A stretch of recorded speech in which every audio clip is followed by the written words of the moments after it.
I want to ask Mr. Hodges, you were here in duty, in uniform, on January 6th. Can you tell us just what you went through and what the size of the crowd was that was attacking the Capitol? Certainly. I'll try to be brief. It was a very long day. Started at 7 in the morning on Constitution Avenue. Everyone filed into the ellipse to hear Trump give his rally, so to speak.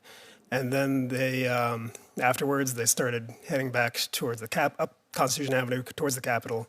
I heard on my radio that they discovered bombs. I heard on my radio that the Capitol was becoming under attack. The commander who was on scene at the Capitol was getting overwhelmed and called for my platoon to reinforce them. So we did. We got on our pads, made our way down to the Capitol. So you went to where the trouble was? Correct, yes.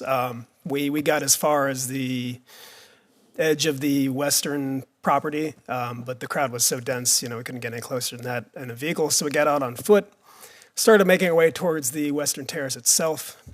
While we were walking through the crowd, all Trump supporters, Trump flags, Trump gear, they started yelling at us, calling us stormtroopers, telling us to remember our oaths, calling us traitors, and we hadn't done anything yet. So you were uniformed officers, right? Yes. No mask. Correct. And you were insulted with those terms. Yes. Stormtroopers, to remember our oaths, all that nonsense. And then eventually, when we were making our way through the crowd, we were attacked. Cut off from our leadership. I was hit over the head from behind, lurched forward, and someone tried to steal my baton. I was able to retain my weapon, and I tried to forge a path through the crowd. Unfortunately, I looked back and saw that the rest of my colleagues were under attack from more of the mob. I went back to try and I succeeded in pulling some of the assailants off my colleagues until I was attacked again. Someone tried to steal my baton again. We wrestled for control, went to the ground with it. He kicked me in the chest. I went to my hands and knees, and the medical mask I was wearing at the time got pulled up over my eyes. So I was blind, surrounded by the mob. But thankfully, my colleagues were able to free themselves from their attackers and came to my defense.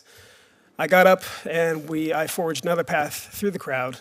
It was chaotic, explosions going off, smoke grenades, bike rack barriers being broken down into poles to use as weapons. Then eventually we made our way to the West Terrace itself, where a police line was being held. We joined the defense there, where we held the line as long as we could. Unfortunately, we were comically outnumbered, 150, 175 officers to, I think it was like 10,000 insurrectionists. I remember looking out over the crowd, and I couldn't see the end of it. I couldn't see the end of their numbers. And they broke through. About 3 or 4 of them attacked me, pushed me into a waist-high barrier. One of them reached underneath my visor, gripped my face with his hand, and tried to gouge out my eye with his thumb. I was able to shake him off before any permanent damage was done. But we lost the line. We had to fall back to the building itself, and that's what we did. Thank you very much. And I understand that the brother of Officer Sicknick is here. I just want to acknowledge him. He's the officer who died, one of your fellow Capitol Police officers. I want to ask a question of the panel. As you know, everybody who was involved and convicted was pardoned. Raise your hand if you believe that those pardons were appropriate. All right, so that includes pardons for folks who were involved in attacking Officer Hodges.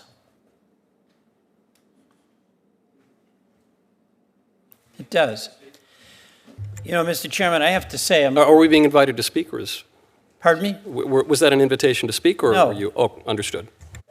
It was not. But you said, and I agree with you, political violence is to be condemned, whether it's on the right or the left.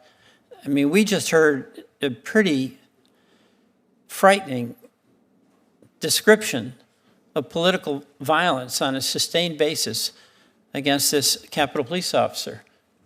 And there's a view that he should be pardoned. I guess I'll just say I disagree with that.